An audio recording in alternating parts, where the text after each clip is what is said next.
എന്തിനാണ് നമ്മൾ യാത്ര പോകേണ്ടത് അല്ലേ? നമ്മളെല്ലാവരും യാത്ര പോകാൻ താല്പര്യമുള്ളവരാണല്ലേ? മിക്കവാറും ആളുകൾക്ക് യാത്ര പോകാൻ താല്പര്യമുള്ളവരായിരിക്കാം. പക്ഷേ എന്തെങ്കിലും ആരോഗ്യ പ്രശ്നങ്ങളൊക്കെ ഉള്ളതോ, തീരെ ചെറിയ കുഞ്ഞുങ്ങളോ, അല്ലെങ്കിൽ വീട്ടിൽ പ്രായമുള്ള അച്ഛനമ്മേനെയും തനിച്ചാക്കുക അങ്ങനെയുള്ള പ്രശ്നങ്ങളുണ്ടെങ്കിൽ ട്രാവല് കുറച്ച് ദൂരത്തേക്ക് പോകാനൊക്കെ ഒരു ദിവസം വീട്ടിൽ നിന്ന് മാറി നിൽക്കാനൊക്കെ ബുദ്ധിമുട്ടുള്ളവരുണ്ടാവും.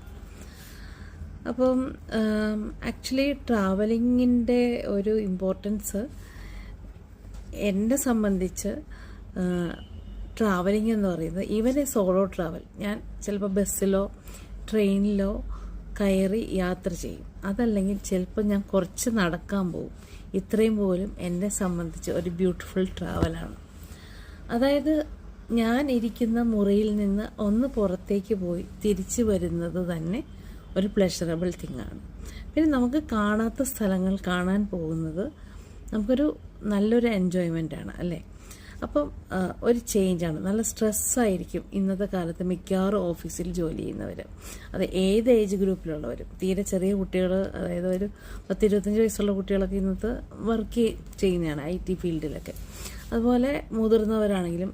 അപ്പോൾ അവർക്ക് ശാരീരികമായ ബുദ്ധിമുട്ടുകളും മാനസികമായ സ്ട്രെസ്സും ഉള്ളതിൻ്റെ കൂടെ അവർക്ക് ജോലിക്കും പോകണം, വീട്ടിലെ കാര്യങ്ങൾ നോക്കണം.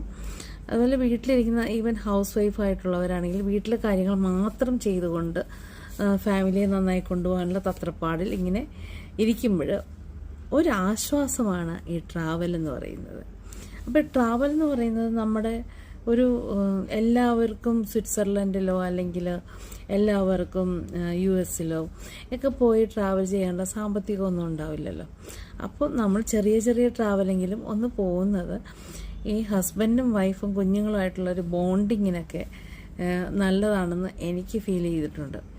അതുപോലെ പലപ്പോഴും നമ്മൾ ട്രാവൽ ചെയ്യുമ്പോൾ എന്തായാലും അതിലേക്ക് വേണ്ടി കുറച്ച് എക്സ്പെൻസ് വരും. എസ്പെഷ്യലി നമ്മൾ ഇന്ത്യയിൽ തന്നെ ആണെങ്കിൽ പോലും ഇപ്പോൾ പെട്ടെന്ന് എത്തിപ്പെട്ടെങ്കിൽ ഫ്ലൈറ്റ് ആണെങ്കിൽ നമുക്ക് ടൈം സേവ് ചെയ്യാം.